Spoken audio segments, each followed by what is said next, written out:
Alhamdulillahi wa kafa, wassalatu ala nabiyil mustafa wa ala alihi wa sahbihi ahli sidqi wal wafa, wa kafa billahi syahida. Asyhadu an la ilaha illallah wahdahu la syarika lah, wa asyhadu anna Muhammadan abduhu wa rasuluhu la nabiyya wa la rasula ba'dah. Allahumma shalli ala Muhammad wa ala alihi wa sahbihi wa man tabi'ahum bi ihsanin ila yaumiddin. Qala Allah Ta'ala, a'udzu billahi minasyaitonir rajim. Ya ayyuhalladzina amanu taqullaha haqqa tuqatih wa la muslimun. Wa qala Nabiy sallallahu alaihi wasallam, man yuridillahu bihi khairan yufaqihu fid din. Amma ba'd, rabbi shrah li sadri wa yassir li amri wa hlul 'uqdatam min lisani yafqahu qawli.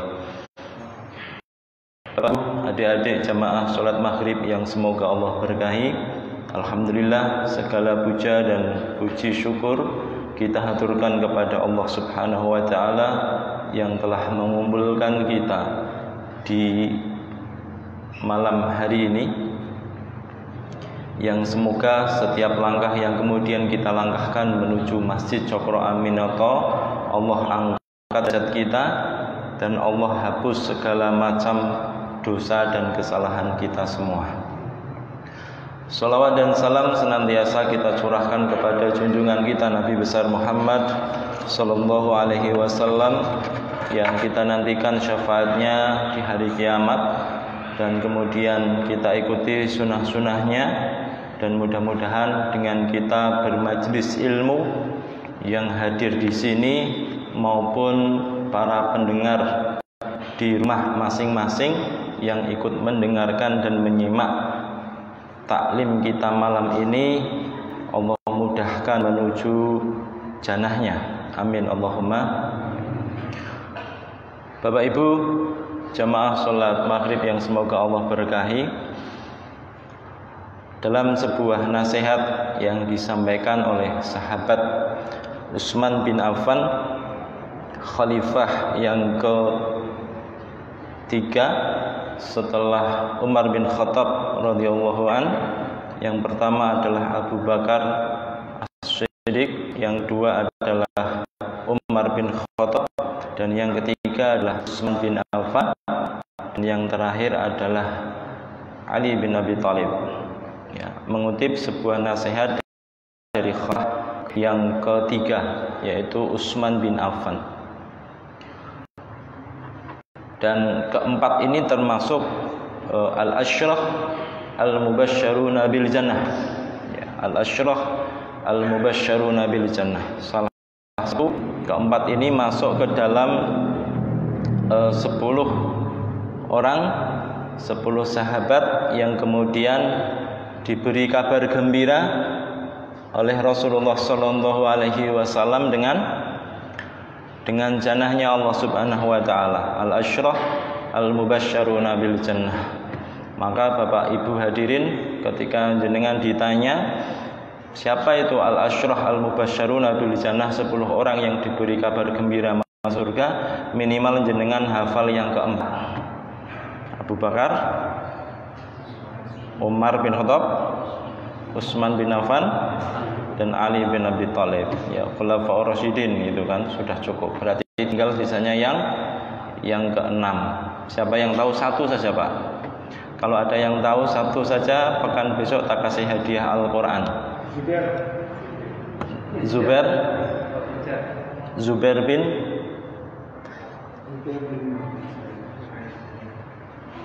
Ya, Zubair bin Awam. Ya, betul. Satu lagi, Pak. Abdurrahman bin Auf. Betul, Pak? Satu lagi, Pak. Zaid bin Sabit. 3 ini berarti Al-Qur'annya harus buat 3 nih. Lagi, Pak, satu lagi. Pas. Alhamdulillah. Tidak ada yang buka Google ya. Insyaallah. Pintar, Pak. Ya, berarti 3 ya. Dicatat nomornya, Pak ya. Siapa yang mau mencatatkan? Mas Junad tolong dicatatkan namanya ya. Siapa Pak tadi? Satu? Jenengan satu lagi? 2? Masya Allah. Berarti sudah ketemu 7 Pak ya. Kurang berapa Pak? Kurang 3. Besok saya tanya lagi, saya kasih hadiah Pak ya. Ya, besok pertanyaan tidak muncul Pak. Ya, masuk ke dalam sebuah ucapan atau nasihat Utsman bin Affan radhiyallahu an. Beliau mengatakan, laula khamsu khisalin lasaran nasu kulluhum salihin. Seandainya, kata Utsman bin Affan radhiyallahu an, seandainya bukan karena 5 hal, bukan karena 5 macam ini Pak, seluruh manusia yang ada di muka bumi ini semuanya menjadi orang yang solih. Saya ulangi, kata Utsman bin Affan, laula khamsu khisalin lasaran nasu kulluhum salihin. Seandainya bukan karena 5 hal, bukan karena 5 macam ini, maka sesungguhnya manusia yang ada di permukaan bumi ini semuanya menjadi orang-orang yang solih. Artinya ada 5 hal yang menghalangi seorang hamba menjadi hamba yang solih. Yang pertama, awwaluha, kata Utsman Affan, yang pertama adalah al-qanaatu bil jahli. Ini yang pertama. Yang pertama adalah qanaah. Qanaah itu apa Bapak Ibu hadirin? Iya, qanaah itu merasa cukup. Ya, merasa cukup. Qanaah ini sebenarnya kalau disebut kata qanaah saja, maka konotasi yang ada di pikiran kita itu baik. Ya, qanaah, ya dia orangnya sangat qanaah. Berarti dia sudah ma'ruf. Ma'ruf itu diketahui kalau orangnya sudah qanaah. Ya, tetapi kalau al-qanaatu ditambah dengan bil jahli, ini menjadi buruk Pak, dan menjadi jelek. Ya, karena artinya al-qanaah adalah merasa cukup, bil jahli yaitu dengan kebodohan. Ya. Jadi salah satu penyebab orang yang kemudian dia terhalang dari sifat salih itu adalah merasa cukup, ya, menjadi orang yang bodoh. Ya, merasa cukup jadi orang yang bodoh. Ya, ayo ngaji Pak. Mohon maaf Pak, ya, sudah cukup itu Pak. Ya, ilmu saya sudah banyak itu. Ya, itu padahal belum ada yang jamin itu loh Pak. Ya, kenapa? Karena banyak ilmu yang kemudian mungkin kita paham Pak dalam satu bidang ilmu. Tetapi kadang masih banyak ilmu-ilmu yang kemudian kita belum untuk kemudian menguasai. Ya, banyak ilmu yang kemudian luput dari hati dan pikiran kita. Ya, makanya majelis ilmu itu luar biasa. Sampai kemudian Rasulullah SAW itu pernah menyampaikan, idza marratum bi riyadil jannah, pekan kemarin sudah saya sampaikan hadis ini. Ya, jika kalian melewati bi riyadil jannah, taman-taman surga, farta'u, kata Rasulullah, berhenti. Ya, berhenti di situ. Wa ma riyadil jannah, para sahabat bertanya, apa itu taman surga ya Rasulullah? Kata Nabi SAW, khilaquz zikri, yaitu majelis ilmu. Ini motivasi pertama. Ya, motivasi kedua, orang menuntut ilmu, man salaka tariqan yaltamisu fihi ilman sahalallahu lahu tariqan ilal jannah. Barang siapa menempuh perjalanan dari rumah niatin jenengan pip Pak, pingin sholat berjamaah, habis itu nunggu sampai sholat isya, ya, di antara sholat maghrib dan isya kemudian jenengan niatkan untuk thalabul ilmi, ya, maka setiap langkah yang kita langkahkan menuju cokro aminoto ini Pak, itu adalah menjadi perantara atau menjadi jalan kemudian kita kelak menuju surganya Allah Subhanahu wa taala. Ya, banyak sekali hadis yang sampai menyebutkan tentang masalah kebaikan-kebaikan tentang thalabul ilmi. Ya, makanya paling susah itu Pak, ketika kita berhadapan dengan orang yang tidak mau menuntut ilmu. Jurus yang kemudian digunakan oleh mereka itu jurusnya satu tapi ampuh Pak, dan jenengan tidak mampu mengalahkan kalau berdiskusi dengan orang seperti ini. Tahu enggak jurusnya apa? Jurusnya pokoknya. Ya, pokoknya ngerti Pak ya? Ya, pokoknya itu loh. Wes pokoknya begini itu kan. Ya sudah, Pak, tapi itu di dalam hadis ini begini. Wes pokoknya begini kan selesai, Pak. Ya enggak? Ya, selesai. Ya, jadi tidak membuka ruang untuk kemudian diskusi. Ini satu. Ya. Yang kedua, ada juga yang tipenya modelnya begini, Pak. Ya, Rasulullah itu dan para salafus saleh itu tidak mereka tidak banyak untuk kemudian berdebat begitu. Sehingga apa? Dengan alasan seperti itu dia menutup segala pintu diskusi. Ya. Akhirnya mudzakarahnya atau diskusinya satu dengan yang lain itu tidak terbuka. Ya, tidak ada ilmu yang kemudian masuk itulah. Padahal itu belum dijamin masuk surga. Ya, belum dijamin, belum ada. Apalagi kalau dijamin masuk surga. Ayo ngaji ke Cokro. Aduh surga kok ngaji ning Cokro. Gitu, Pak. Padahal belum ada yang jamin itu kan. Iya. Ini penting untuk kemudian kita pahami. Padahal salah seorang sahabat namanya Abdullah bin Mas'ud itu pernah memberikan sebuah nasihat, alaikum bil ilmi qabla ayyarfa. Ya. Menuntutlah ilmu ya atas kalian untuk kemudian berilmu, menuntut ilmu sebelum ilmu itu diangkat, ayyurfa, sebelum ilmu itu diangkat. Wa raf'uhu mautu rawatihi, dan cara ya Allah mengangkat ilmu itu, Pak, itu dengan wafatnya orang yang menguasai ilmu. Ya, wafatnya orang yang menguasai ilmu.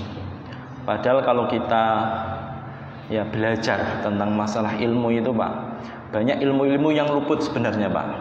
Ya, banyak ilmu-ilmu yang luput. Kalau kemudian kita sudah satu pekan full misalkan setiap malam ngaji, itu sudah cukup bagus sekali, Pak. Walaupun itu sebenarnya kalau zaman ulama salafus saleh dahulu itu masih kurang. Ngajinya cuma 40 menit. Ya, ngajinya setiap hari 40 menit itu pun kurang, Pak. Itu pun disertai dengan ngalamun juga itu kan. Ngalamun dulu itu kan. Ngalamunnya setengah jam kan, tinggal 10 menit yang efektif betul, Pak. Ya. Minimal nanti ketika pulang kita bisa menyampaikan ilmu yang kita dapatkan kepada anak dan istri kita. Ya, dulu pernah saya sampaikan, supaya ilmu itu tidak hilang, sampaikan kepada orang lain. Walaupun orang lain itu bosan dengan kita mendengarkan, bukan urusan, Pak. Yang penting ilmunya tetap terjaga. Ya, itu ilmu, Pak. Saya yakin ilmu-ilmu yang kemudian sudah dikuasai, yang sudah kita miliki, itu pun masih banyak luput ilmu yang belum. Ilmu berkuda itu kadang kita belum menguasai semua, Pak. Siapa yang di sini sudah bisa ilmu berkuda, Pak? Jangan dikira berkuda itu cuma naik saja, itu enggak, Pak. Itu kuda di pariwisata ya. Kalau kuda di pariwisata jenengan naik celingkrik kemudian ditonton gitu, Pak, enggak apa-apa. Ya, tapi kalau kemudian kuda yang kemudian kita naiki itu, Pak, betul-betul ada ilmunya, betul, Pak. Jazakumullah khairan. Buat siapa ini? Iya. Jadi naik kuda pun yang kemudian disabdakan oleh Rasulullah, Pak, yang di situ kemudian disunahkan oleh Nabi, salah satu olahraga yang disunahkan oleh Nabi, yaitu berkuda. Ya. Siapa yang di sini pernah berkuda? Angkat tangan. Tak kasih hadiah Al-Quran biar pas 4. Yo, yang muslim silakan angkat tangan. Yang sudah pernah berkuda silakan angkat tangan. Bukan berkuda di pariwisata. Ya, kalau berkuda di pariwisata kan ditonton itu, Pak, ya. Ditonton tenggelam. Itu ada ilmunya, betul, Pak. Ya, saya kemarin dengan teman-teman dari yayasan itu kemarin 1 pekan yang lalu ya. Itu kita diundang oleh Pak Dr. Berlian yang di Batang, kayak saya kira cuma 1 ya, yang memiliki tempat berkuda itu di Lokojoyo. Ada yang pernah ke sana? Belum ya? Nah, nanti kapan-kapan ke sana, Pak. Ya, nanti latihan berkuda di sana. Ya. Itu kemarin kita ke sana, teman-teman pun macam-macam, Pak. Ya, ada yang kemudian dari awal sampai akhir cuma dituntun gitu, Pak. Nggak dilepaskan kudanya itu loh, Pak. Itu kalau betul-betul karena butuh keseimbangan, betul, Pak. Ya, ada butuh keseimbangan, kemudian butuh konsentrasi itu. Melamun di depan kuda sendiri, Pak, itu nanti akan digigit sama kudanya. Betul itu, Pak. Iya, betul. Ya. Nanti jenengan coba ya melamun di depan kuda itu digigit sama kudanya, Pak. Ya, itu uniknya kuda itu begitu. Ya, dan dia itu, Pak, ya kemarin kita dapat ilmu dari Pak Dokter Belian itu, sifatnya kuda itu seperti sifatnya pemiliknya. Ya, sifatnya kuda itu seperti sifatnya pemiliknya. Kalau pemiliknya pemarah, Pak, itu kudanya itu pemarah juga. Ya, pemarah juga. Jenengan hari ini harga kuda berapa ya? Yang paling murah 40, Pak. 40 juta ya. Enggak pernah beli kuda, Pak ya. Lebih ya. Masya Allah itu, Pak. Kalau jenengan kalau sudah naik nanti, Pak, akan ketagihan betul, Pak. Pertama satu, ketika sudah naik begitu, Pak, dan naiknya jenengan sudah mulai bisa begitu, nanti jenengan akan ketagihan. Satu, ketagihannya itu adalah bagian olahraga yang disunahkan oleh Nabi SAW. Salah satunya berkuda, selain renang dan memanah. Ya, berkuda. Dan berkuda itu, Pak, semua anggota badan kita semuanya ikut bergerak semua, tidak ada yang diam. Ya, jenengan kalau main bulu tangkis, tangan kiri diam. Tidak imbang itu, Pak. Wah, jedit ya, jedit itu kan. Iya. Jadi kan kalau main sepak bola, Pak, itu kenapa banyak orang ya, penelitian kenapa banyak pemain sepak bola itu matinya mendadak. Hati-hati yang senang main sepak bola. Itu karena kerja jantungnya begini, Pak. Dia lari, kejar bola, dudut gitu, Pak. Nanti kalau bolanya mati tiba-tiba set berhenti. Ya, habis itu jantungnya itu bergerak, habis itu berhenti lagi itu, Pak. Nanti lari lagi gitu, kaget lagi, Pak, jantungnya, Pak. Itu makanya kebanyakan pemain sepak bola itu meninggalnya mereka mendadak. Ya. Tidak seperti ketika olahraga yang disunahkan oleh Nabi SAW, Pak, itu semuanya, seluruh anggota badan kita itu semuanya ikut di situ, ikut bergerak semua dan ikut olahraga semua, dari kaki sampai tangan, kepala, badan seluruhnya. Ya, bahkan kalau naik kuda itu, Pak, ya mohon maaf, pantat kita juga ikut olahraga, Pak. Ya, karena nanti kalau kudanya pas jendil-jendil gitu, Pak, ya kita kalau kita anteng saja, Pak, itu kita bisa kontal itu loh. Karena diduluk kayak kuda nih.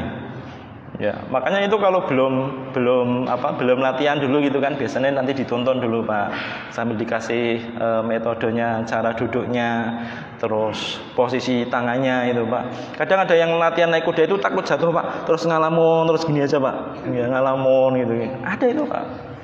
Ya, ya nanti dicoba, Pak ya. Itu bagian daripada ilmu, Pak. Kadang ilmu itu kita luput dari ilmu itu, Pak. Karena memang kemampuan kita untuk ke sana belum ada. Ya. Termasuk sutroh. Ya. Sutroh itu yang ada di depan. Mungkin ada bapak-bapak yang kemudian bertanya, ini sutroh itu untuk apa ya? Kok ditaruh di depan situ?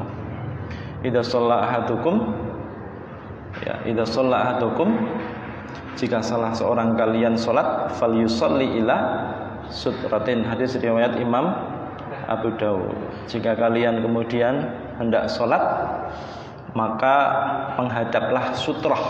Ya, sutroh itu ada tulisannya ya. Tapi nanti kalau sholat jangan dibaca. Ya. Oh sutroh. Ya, karena ada tulisannya sutroh. Ya, nggak usah ditulis sutroh, sudah tahu kalau itu sutroh, kecuali yang belum tahu ilmunya. Itu sutroh itu, Pak, yang di depan jenengan itu. Ada yang belum tahu sunnah sutroh? Ah, sudah tahu semua ya, alhamdulillah barusan, Pak ya, masya Allah. Ya, ini yang pertama, Pak. Ya, jadi banyak ilmu yang kemudian belum kemudian kita luput dari kita. Kenapa seperti itu? Ibnu Mas'ud Abdullah bin Mas'ud mengatakan wa inna ahadakum, ya, dan sesungguhnya di antara kalian itu lam yulad aliman, tidak ada yang kemudian dilahirkan dalam keadaan berilmu. Ya. Bodoh semua, tidak tahu apa-apa. Bahkan cara berbicara saja tidak mampu. Dia hanya punya dua kata. Yang pertama nangis, yang kedua tertawa. Dan tertawanya pun kalau masih bayi itu, Pak, kadang tertawa sendiri. Ya, dan tertawanya sangat indah sekali. Kenapa? Karena tertawanya itu senyumnya itu sangat lembut, berasal dari hati, betul. Kalau kita kan senyumnya kadang menyedihkan, Pak. Kenapa? Iya, karena tidak tulus itu loh, Pak. Tapi kalau anak kecil itu, Pak, senyumnya betul-betul tulus, Pak. Makanya walaupun ompong, mohon maaf Pak ya, walaupun tidak punya gigi itu Pak, anak kecil senyumnya mesti menyenangkan kita, gimana? Ya, kenapa? Mereka tulus Pak senyumnya, tidak punya tendensi dengan kita, tidak punya harapan apapun dengan kita Pak, senyum gitu kan.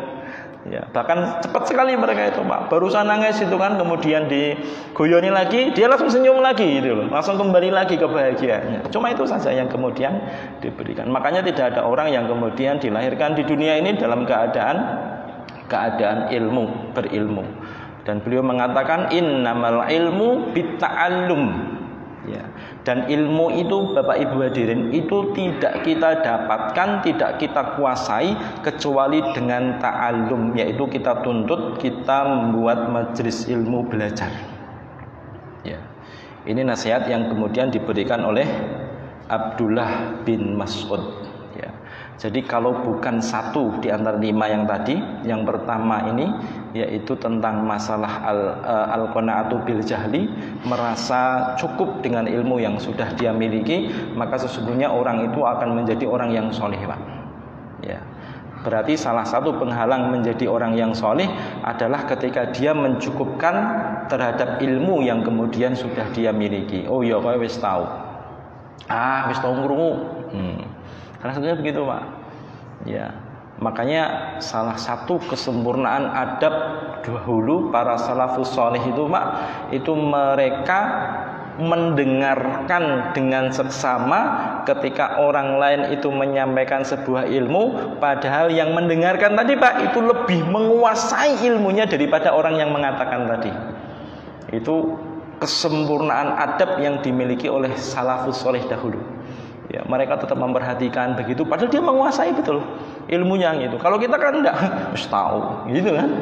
Ya, kalau mereka enggak Pak, diperhatikan betul, gitu. Itu luar biasa sekali. Salah satu adab yang kemudian diajarkan oleh pendahulu kita. Kemudian yang kedua, yang menghalangi orang untuk kemudian menjadi orang yang salih, yang kedua adalah wal hirsu 'alad dunya. Yang kedua itu al-hirs. Al-hirs itu tamak. Ya, tamak terhadap dunia. Ya. Ini menutup pintu kesolehan seseorang Pak, ketika dia sudah konsentrasinya menuju dunia. Ya, maka perhatikan betul setiap langkah yang kemudian kita langkahkan, jangan sampai ada satu detik pun Pak tujuan akhirat, tetapi kita mengharapkan di situ adalah urusan dunia. Ya, ini sering saya sampaikan dahulu, pekan kemarin saya sampaikan lagi tentang orang yang hubbud dunia. Ya, hubbud dunia, cinta terhadap dunia.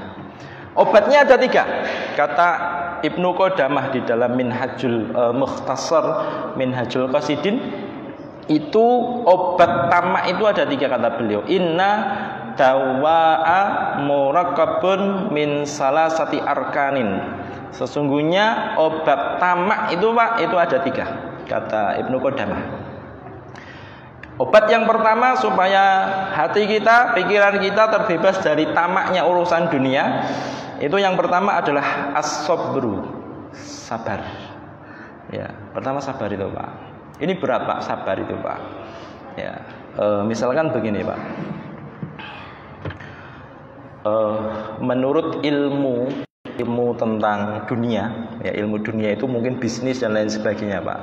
Itu kadang kita memiliki sebuah potensi, ya, sebuah peluang yang dimana kalau menurut hitungan kita, peluang yang kemudian kita lakukan ini Pak, kalau kita ambil, kita akan banyak untung. Ya, kita akan memiliki banyak untung. Tetapi kadang kita luput karena kita kurang sabar, sehingga kadang ketika kita sudah memiliki rasa tamak tadi Pak, akhirnya modal dari manapun yang kemudian kita ambil, kita tidak pernah memikirkan ya apakah itu halal atau haram. Sayati zamanun la yubaliyal mar'u min aina bima akhadal mala. Akan datang suatu zaman, kata Rasulullah SAW, di mana seseorang itu dia tidak akan peduli lagi bima akhadal mala, dengan dari mana dia mengambil hartanya. Amin halalin, amin haramin. Apakah harta itu dia ambil dari jalan yang halal atau kemudian jalan yang haram? Ya, maka salah satu obat daripada tamak terhadap dunia ini adalah sabar. Ya, yang pertama kesabaran, Pak. Betul-betul harus dipompa sabar ini. Ya, banyak hitungan-hitungan pikiran kita yang kemudian ternyata hitungan kita salah, Pak. Ya, kaitan dengan dunia. Karena dunia itu sudah dijamin oleh Allah. Ya, kita hanya diperintahkan untuk menyempurnakan ikhtiar. Ya, diperintahkan untuk menyempurnakan ikhtiar. Kalau ikhtiar kita sudah selesai, kita serahkan sama Allah, lah itulah rezeki kita dan itu dunia kita. Ya, tapi kalau kemudian ikhtiar kita sempurnakan betul dan ternyata kita tidak mendapatkan apa-apa, nah berarti itu rezeki dan bagian daripada dunia kita. Maka salah satu sikap yang kemudian kita ambil itu adalah as-sabru, yaitu sabar. Ya. Maka yang kedua kata Ibnu Qudamah yaitu wal ilmu. Yang kedua adalah ilmu lagi, Pak. Kembali ke yang pertama. Ya, obatnya tamak terhadap dunia itu ilmu. Artinya dia disuruh untuk kemudian mengkaji kembali. Ya, dia harus paham betul bahwa dunia itu sudah dijamin oleh Allah. Tidak bakalan keliru, tidak bakalan lepas. Sedangkan akhirat sudah ada yang jamin apa belum, Bapak Ibu hadirin? Belum ada yang menjamin. Akhirat tidak ada yang menjamin, tapi dunia dijamin sama Allah Subhanahu wa taala. Harusnya yang kita kejar lebih banyak dunia apa akhirat, Pak? Harusnya menurut akal pikiran kita lebih banyak dunia apa akhirat? Harusnya lebih akhirat. Ya, makanya kalau ada perkataan dunia itu harus imbang dengan akhirat, keliru. Ya, dunia itu harusnya akhirat itu harusnya lebih kemudian kita mengejar. Ya, sedangkan dunia berjalan. Kalau akhirat ini kita kejar, dunia itu akan mengikuti. Kenapa? Karena dunia itu sudah dijamin sama Allah Subhanahu wa taala. Ini prinsip yang harus kemudian kita pegang. Ya. Dan salah satu sifat orang-orang Yahudi itu, Pak, disebutkan di dalam Quran surat Ar-Rum. Allah mengatakan ya'lamuna zahiran minal hayati dunya wa hum anil akhirati hum ghafilun. Salah satu sifat orang Yahudi yang Allah sifatkan itu di dalam Quran surat Ar-Rum yang ayat ke-7. Ya, mereka itu orang Yahudi itu ya'lamuna zahiran minal hayati dunya. Mereka itu dalam urusan dunia, Pak, itu lincah sekali. Ya, dalam urusan dunia itu sangat pandai sekali. Ya, cara bagaimana mendapatkan uang, cara bagaimana memproduksi berbagai macam barang yang kemudian komoditi yang kemudian nanti mau dia jual. Itu orang-orang kafir itu, Pak. Ya, orang-orang Yahudi itu ahlinya dalam hal itu. Tetapi apa kelemahannya satu, wahum anil akhirati hum ghafilun. Tetapi terhadap akhirat ya mereka ghafil, mereka lalai, ngaji juga tidak pernah. Padahal di Cokro Aminoto setiap malam ada kajian, setiap pagi juga banyak kajian. Mereka lalai, Pak. Ya, mereka lalai. Ini salah satu sifat yang kemudian Allah sifatkan kepada orang Yahudi. Maka kita ya berusaha untuk kemudian meninggalkan sifat ini. Surat Ar-Rum ayat yang ke-7. Ya. Ini yang kemudian kedua. Yang pertama tadi apa, Bapak Ibu hadirin? Ya, merasa cukup, qanaah terhadap kebodohan. Yang kedua, tamak terhadap dunia. Kemudian yang ketiga kata Utsman bin Affan adalah asyuhu bil fadli.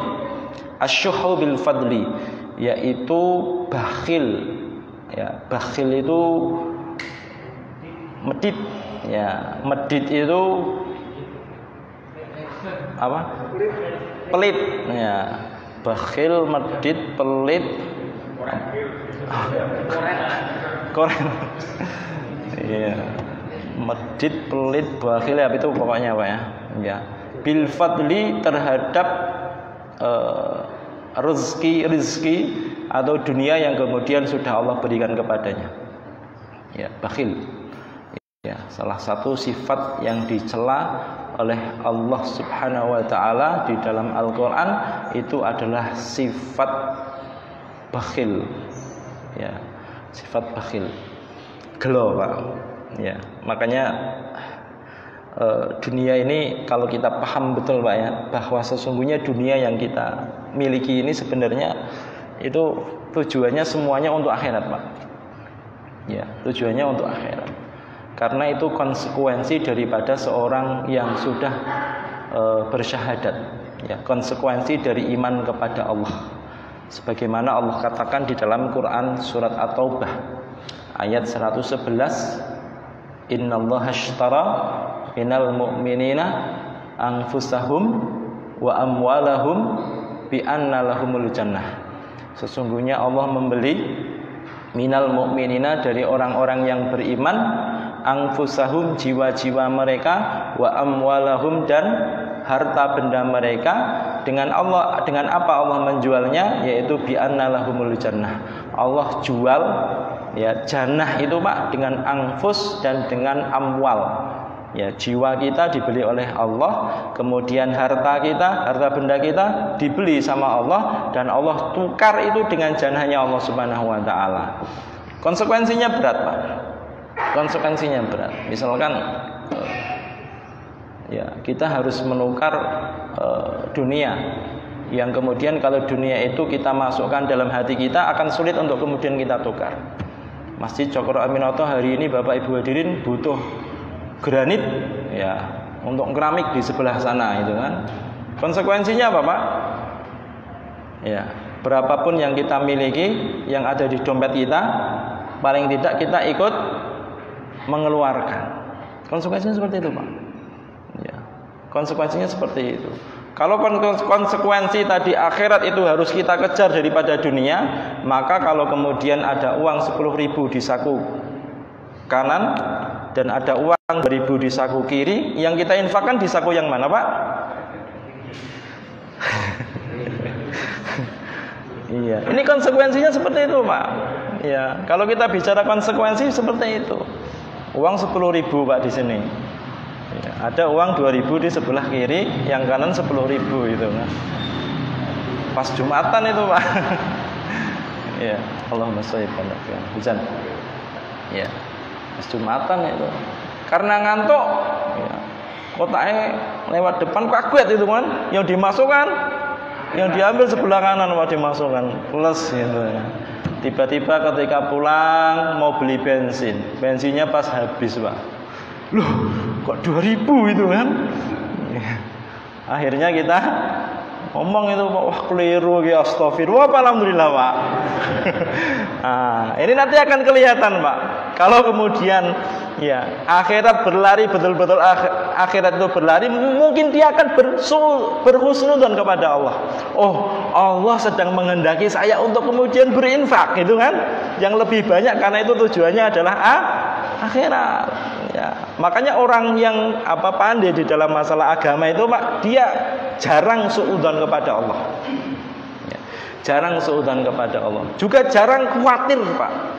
Ya, karena kata Imam Syafi'i itu mengatakan ya salah satu bentuk suudzon kepada Allah, ya suudzoni billah itu adalah al-waswasah. Merasa cemas, merasa khawatir terhadap masa yang kemudian belum datang.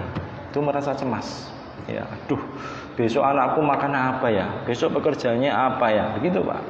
Kata Imam Syafi'i itu adalah salah satu bentuk suudzon kepada Allah yang Maha Pengasih lagi Maha Penyayang. Ya, itu yang ketiga. Ya, karena waktunya sudah mepet. Yang keempat itu adalah ar-riya'u fil amali. Yang keempat itu adalah riya. Ya, riya paham Pak ya?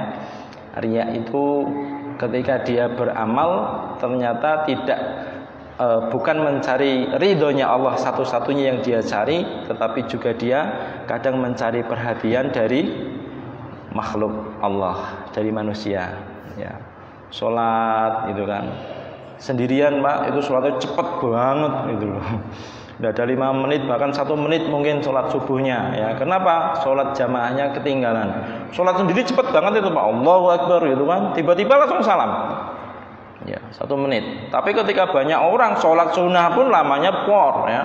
Lagi sholat sunnah dia itu kan, apalagi ada yang ngomong di belakangnya. Ya, apalagi di belakangnya ada calon mertua itu kan. Sudah nikah semua di sini, Pak? Belum ya? Calon mertua itu kan sholatnya yang khusyuk gitu kan. Udah itu. Ya, sudah jadi. Ya. Maka ada sebuah perkataan dari Syekh Muhammad bin Shalih Al-Utsaimin.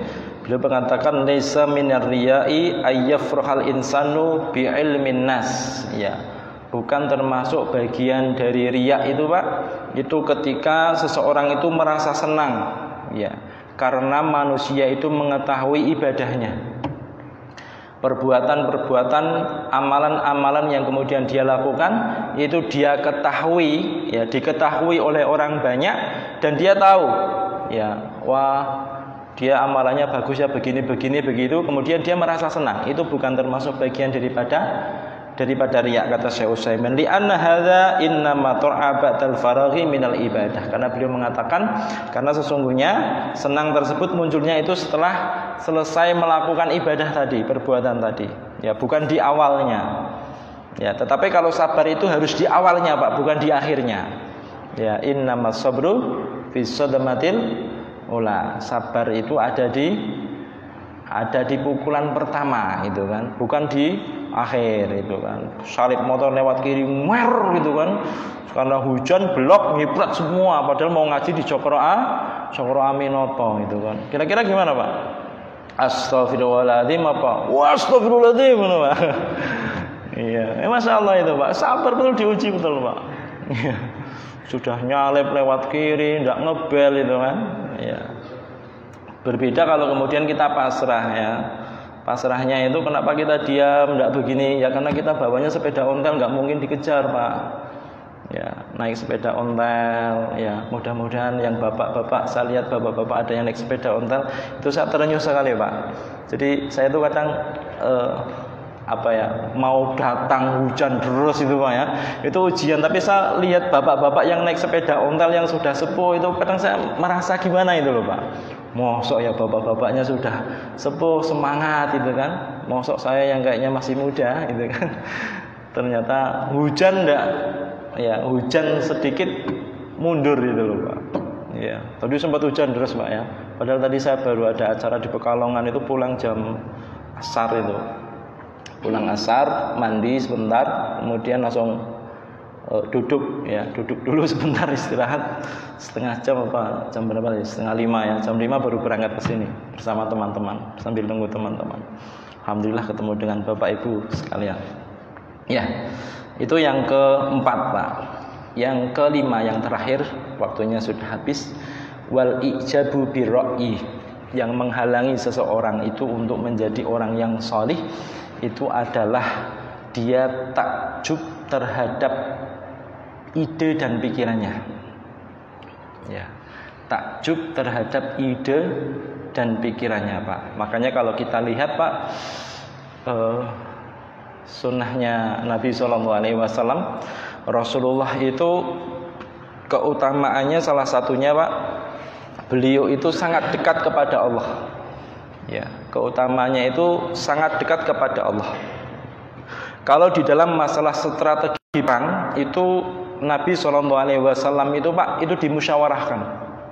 Ya, dimusyawarahkan kepada para sahabatnya. Sini kumpul semua gitu.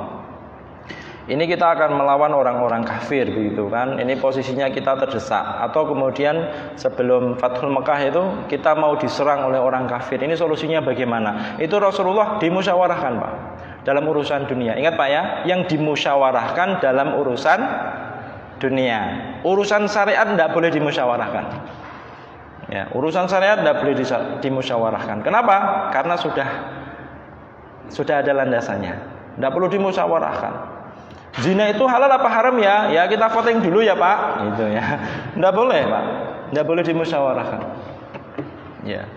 Oh, zina itu kalau saling mencintai tidak apa-apa ya, tidak dosa. Ya, itu bukan termasuk bagian daripada hukuman yang membahayakan. Saling mencintai syaratnya. Laki-laki dan perempuan boncengan bareng berzina itu, Pak. Di mana, Pak, ya?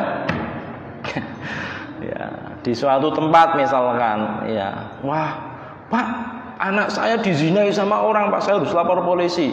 Ya, datang ke kantor polisi. Pak, oh ini Pak, laki-laki tadi itu Pak menzinai anak perempuan saya gitu Pak. Apa kata anak laki-laki tadi? Loh Pak, itu anak jenengan itu Pak yang saling cinta sama saya, bukan saya yang zinai dia, dia yang senang sama saya. Anak perempuannya ditanya, betul begitu? Betul Pak, gitu Pak. Kira-kira gimana Pak? Ya sudah damai itu kan? Selesai itu Pak. Ya. Maka yang dimusyawarahkan itu oleh Rasulullah itu dalam urusan dunia, bukan dalam urusan syariat. Ya, urusan syariat sudah ada garisannya, Al-Quran dan Sunnah sudah ada. Tapi kalau urusan dunia Pak, Rasulullah tawarkan. Ya, ini orang-orang kafir mau menyerang Madinah. Ya, sedangkan hari ini sedang musim dingin. Ya, pasokan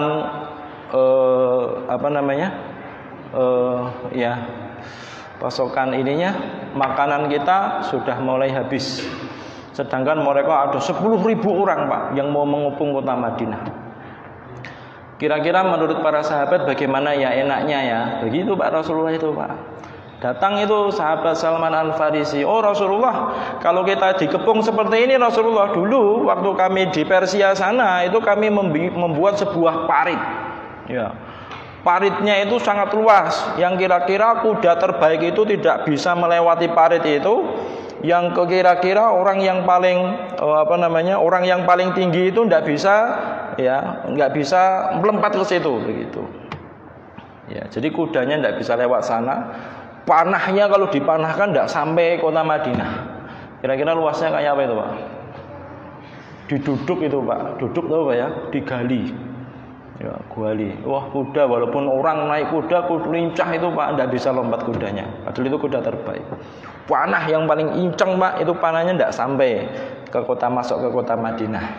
Ya, itu idenya siapa? Salman Al-Farisi. Ingat Pak, ya. Ide masalah urusan dunia begini Pak, itu ternyata ketika perang Khandaq, ya, yang menyelamatkan Rasulullah dan para sahabat itu ternyata bukan idenya. Ya, bukan ide yang kemudian disampaikan oleh sahabat tadi. Tapi apa Pak? Yang mengusir orang-orang kafir pada waktu itu justru cuaca yang ekstrim, yang sangat dingin sekali, sehingga banyak orang-orang kafir yang kemudian sudah mengepung itu Pak, mereka mengundurkan diri. Tak bali wae, tak pulang saja. Berarti yang menolong Allah apa pikiran atau ide sahabat tadi Pak? Yang menolong siapa? Allah Pak. Ya. Berkat apa Pak? Berkat kedekatan Rasulullah dan para sahabat kepada Allah Subhanahu wa Ta'ala. Bisa jadi begini Pak. Ya, bisa jadi ide-ide yang kemudian kita kumpulkan ini Pak, ide-ide membuat ini seperti itu, seperti itu, sudah banyak ide. Ya, tetapi kalau di situ kok jarang ada orang yang soleh duduk bersama kita Pak. Walaupun mereka hanya sekedar duduk saja Pak, ide itu banyak yang tidak terlaksana. Ya, maka salah satu cara untuk kemudian membuat sebuah ini, kalau di ketakmiran itu Pak ya, sebuah lembaga yang kemudian di situ itu baik dan bagus Pak, perbanyak orang yang soleh. Caranya gitu Pak. Ya, jadi kalau nanti banyak orang yang solih Pak, walaupun idenya itu kadang jelek Pak. Idenya kalau menurut orang pemikir itu Pak, orang pemikir itu menurut itu enggak begitu bagus gitu Pak. Tetapi Allah menolong dengan adanya banyaknya orang yang solih tadi. Ya, maka sesungguhnya kemaksiatan yang dilakukan oleh kita itu justru ya akan membuat ya kemudaratan Pak. Maka perbanyak teman-teman yang soleh. Ini Pak, pentingnya itu begitu. Nah, sudah selesai. Ya, jazakumullah khairan. Sudah mau adzan ya? Sudah mau adzan? Oh, sudah waktunya Pak ya. Kita dikalahkan sama muadzin Pak ya. Kita tutup dulu dengan membaca doa. Subhanakallahumma bihamdika asyhadu an la ilaha illa anta astaghfiruka wa atubu ilaik. Ingatkan pekan depan saya masih hutang Al-Quran Pak ya. Aku lupa lihadat wa astaghfirullah li wa lakum. Wassalamualaikum warahmatullahi wabarakatuh.